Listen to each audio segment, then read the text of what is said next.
ಶ್ರೀ ಕ್ರೋಧಿನಾಮ ಸಂವತ್ಸರ ಉತ್ತರಾಯಣ ಶಶಿ ಋತು ಫಾಲ್ಗುಣ ಮಾಸ ಶುಕ್ಲ ಪಕ್ಷವಾಗಿದೆ. ಈ ದಿವಸ ಬುಧವಾರವಾಗಿರ್ತಕ್ಕಂಥದ್ದು. ತ್ರಯೋದಶಿ ತಿಥಿ ಮಖಾ ನಕ್ಷತ್ರ. ಈ ದಿವಸ ತುಂಬ ಚೆನ್ನಾಗಿದೆ. ಈ ದಿವಸ ಬುಧವಾರವಾಗಿದೆ, ತ್ರಯೋದಶಿ ತಿಥಿ ಇರತಕ್ಕಂಥದ್ದು, ಮಖಾ ನಕ್ಷತ್ರ.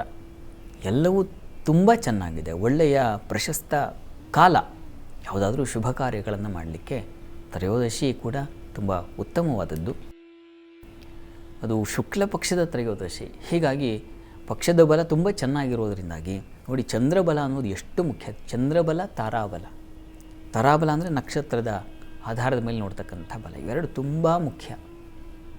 ರವಿಬಲ, ಗುರುಬಲ ಇವುಗಳನ್ನೆಲ್ಲ ಯಾವುದೋ ಒಂದು ಸಂದರ್ಭದಲ್ಲಿ ನೋಡ್ತೀವಿ. ಆದರೆ ತಾರಾಬಲ, ಚಂದ್ರಬಲ ಇದನ್ನು ಪ್ರತಿ ದಿವಸ ನಾವು ಗಮನಿಸಬೇಕು. ಚಂದ್ರನಿಂದಾಗಿಯೇ ನಮಗೆ ತುಂಬ ಮನೋಬಲ, ಈ ಮಾನಸಿಕವಾದದ್ದೆಲ್ಲ ಮೆಂಟಲ್ ಪವರ್ ಅಂತೀವಲ್ಲ, ಅದು ನಮಗೆ ಹೆಚ್ಚಾಗಬೇಕು ಅಂದರೆ ಚಂದ್ರನ ಅನುಗ್ರಹ ತುಂಬ ಚೆನ್ನಾಗಿರಬೇಕು. ನವಗ್ರಹಗಳಲ್ಲಿ ಸೂರ್ಯ ಚಂದ್ರರಿಗೆ ಬಹಳ ವಿಶೇಷವಾದ ಶಕ್ತಿ ಇದೆ. ನೀವು ವಿಜ್ಞಾನವನ್ನು ಒಂದು ಸಲ ಬಗೆದು ನೋಡಿ. ಸಾಧ್ಯವಾದರೆ ಒಂದು ಸಲ ಖಗೋಳ ದರ್ಶನ ಅಂತ ಒಂದು ಪುಸ್ತಕ ಇದೆ. ನಮ್ಮ ತಾರಾಲಯದವರು, ನಮ್ಮ ಶೈಲಜಾ ಅವರಿದ್ದಾರಲ್ಲ, ಅವರು ಮತ್ತು ಅವರ ತಂಡ, ಗುರುಪ್ರಸಾದ್ ಅವರಾಗಿರಬಹುದು ಮತ್ತು ಅನಂತರಾಮು ಅವರಾಗಿರಬಹುದು, ಅವ್ರ ದೊಡ್ಡ ಟೀಮೇ ಇದೆ. ಅವರೆಲ್ಲರೂ ಸೇರಿ ಮಾಡಿರ್ತಕ್ಕಂಥದ್ದು ಖಗೋಳ ದರ್ಶನ ಅಂತ. ತುಂಬ ಚೆನ್ನಾಗಿ ಅಲ್ಲಿ ಒಂದೊಂದು ಗ್ರಹದ ವಿಸ್ತರಣೆಯನ್ನು ಬಹಳ ಅತ್ಯಪೂರ್ವವಾಗಿ ಬರೆದು ಕೊಟ್ಟಿದ್ದಾರೆ. ಅಂದರೆ ನಾವು ಅರ್ಥ ಮಾಡ್ಕೊಳ್ಬಹುದು ಸೂರ್ಯನ ಪವರ್ ಏನು, ಚಂದ್ರನ ಪವರ್ ಏನು, ಇದೆಲ್ಲ ನಮಗೆ ಗೊತ್ತಾಗಬೇಕು. ಈಗ ನಾನು ಇದು ಭಾವನಾತ್ಮಕ ವಿಚಾರ. ನಾನು ಹೇಳ್ತಾ ಇರ್ತಕ್ಕಂಥ ಚಂದ್ರಬಲ ತುಂಬ ಚೆನ್ನಾಗಿದೆ, ತಾರಾಬಲ ತುಂಬ ಚೆನ್ನಾಗಿದೆ. ನಾವು ಚಂದ್ರನ ಹಾಗೆ ನೋಡ್ತೀವಿ, ಭಾವನಾತ್ಮಕವಾಗಿ ನೋಡ್ತೀವಿ. ಆದರೆ ವಿಜ್ಞಾನವೂ ಸೆಳೆದಾಗ, ಅಂದರೆ ಬೆಸೆದಾಗ ಅವುಗಳ ಗ್ರಾವಿಟಿ ಪವರ್ ಹೇಗೆ ನಮ್ಮನ್ನು ಸೆಳೆಯುತ್ತೆ, ಈ ಅಂಶಗಳು ಗೊತ್ತಾಗ್ತಾ ಹೋಗುತ್ತೆ. ಸೂರ್ಯ ಚಂದ್ರರಿಗೆ ಎಷ್ಟರ ಮಟ್ಟಿಗಿನ ಕೆಪಾಸಿಟಿ ಇದೆ ಅಂತಂದರೆ ನಮ್ಮನ್ನು ಬಹಳ ಸುಲಭವಾಗಿ ಹೀಗೆ ಎಳೆದು ಬಿಡ್ತಾರೆ ಅವರು. ಸೂರ್ಯನ ಬಲದ ಮೇಲೆ, ಅಂದರೆ ಸೂರ್ಯನ ಪವರ್ ಮೇಲೆ ಚಂದ್ರನ ಪವರ್ ಇದೆ.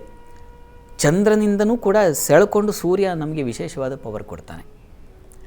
ಇನ್ನು ಬುಧ, ಶುಕ್ರ ಇವರೆಲ್ಲ ಸೂರ್ಯನ ಸಮೀಪದಲ್ಲೇ ಇದ್ದಾರೆ. ಶುಕ್ರನ ಫಲ ಬರಬೇಕಿದ್ರೂ ಅದು ಹಾಗೆ ಗ್ರಾವಿಟಿ ಅಲ್ಲಿ ಹೋಗಿ ಇಲ್ಲಿ ಬರುತ್ತೆ, ಆ ಥರ ಬರುತ್ತೆ ಒಂಥರ.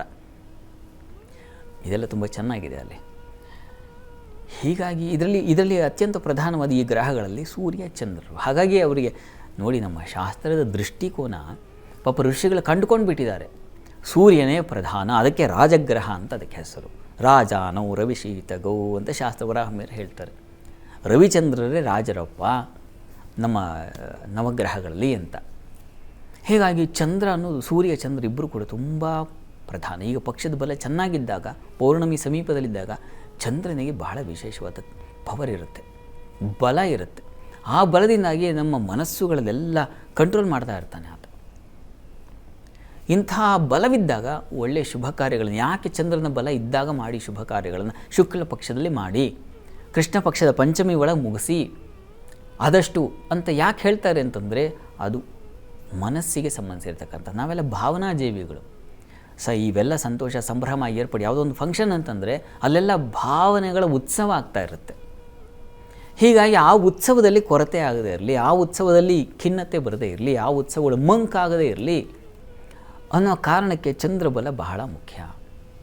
ಆ ಚಂದ್ರ ಅನುಸರಿಸುವ ದಾರಿ ನಕ್ಷತ್ರಗಳಲ್ಲಿ. ಹೀಗಾಗಿ ತಾರಾಬಲ ಕೂಡ ಬಹಳ ಮುಖ್ಯ. ಅದ್ರ ಮೇಲೆ ಎಲ್ಲೋ ಇರೋ ನಕ್ಷತ್ರ, ಎಲ್ಲೋ ಇರೋ ಚಂದ್ರ ನಾವು ಎಷ್ಟು ಕನೆಕ್ಟ್ ಮಾಡ್ಕೊಂಡಿದ್ದೀವಿ. ನಮ್ಮ ಬಂಧುಗಳಿಗಿಂತ ನಮ್ಮ ಹೆತ್ತ ತಂದೆ ತಾಯಿಗಳ ಹಾಗೆ ಆ ಚಂದ್ರ ನನ್ನ ರಾಶಿ, ನನ್ನ ನಕ್ಷತ್ರ ಅಂತ. ನೀವು ಯಾವ ನಕ್ಷತ್ರ ನಿಮ್ಮದು ಅಂತಂದರೆ ಆ ಮಟ್ಟಿಗಿನ ಪ್ರೀತಿ ಇದೆ ನಮಗೆ. ಇದು ಬಹಳ ಮುಖ್ಯವಾಗಿ ಬೇಕಾಗಿರತಕ್ಕಂಥದ್ದು. ಜ್ಯೋತಿಷ್ಯ ಶಾಸ್ತ್ರ ಭಾವನಾತ್ಮಕವಾದ ಬೆಸುಗೆ ಆಗಿಬಿಟ್ಟಿದೆ. ಈ ಕಾರಣದಿಂದಾಗಿ ಪಕ್ಷದ ಬಲ ತುಂಬ ಚೆನ್ನಾಗಿದೆ. ಯಾವುದಾದ್ರು ಶುಭ ಕಾರ್ಯಗಳನ್ನು ಮಾಡಿದ್ರೆ ಖಂಡಿತ ಮಾಡಬಹುದು. ಈ ದಿವಸ ಮಖಾ ನಕ್ಷತ್ರವು ಶುಭ ನಕ್ಷತ್ರವೇ, ಪಿತೃ ನಕ್ಷತ್ರವೇ ಆದರೂ ಅದನ್ನು ಶುಭ ಕಾರ್ಯಗಳಿಗೆ ಉಪಯೋಗಿಸ್ತಾರೆ. ಅಂಥ ಒಳ್ಳೆಯ ನಕ್ಷತ್ರ. ಅವರ ಅನುಗ್ರಹ ಇರಬೇಕಲ್ಲ, ನಾಂದಿ ಮಾಡಲ್ವ ನಾವು, ಅವರ ಅನುಗ್ರಹದಿಂದಲೇ ಮುಂದುವರಿಯುತ್ತೆ ಕಾರ್ಯಕ್ರಮ. ಹೀಗಾಗಿ ಈ ದಿವಸ ತುಂಬ ಚೆನ್ನಾಗಿದೆ.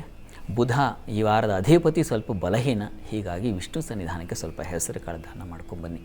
ದಾನ ಮಾಡಿ ವಿಷ್ಣುವಿನ ಪ್ರಾರ್ಥನೆ, ಮನಸಾರೆ ಪ್ರಾರ್ಥನೆಯನ್ನು ಸಲ್ಲಿಸಿ ವಿಷ್ಣುವಿನ ಅನುಗ್ರಹ ಉಂಟಾಗುತ್ತೆ.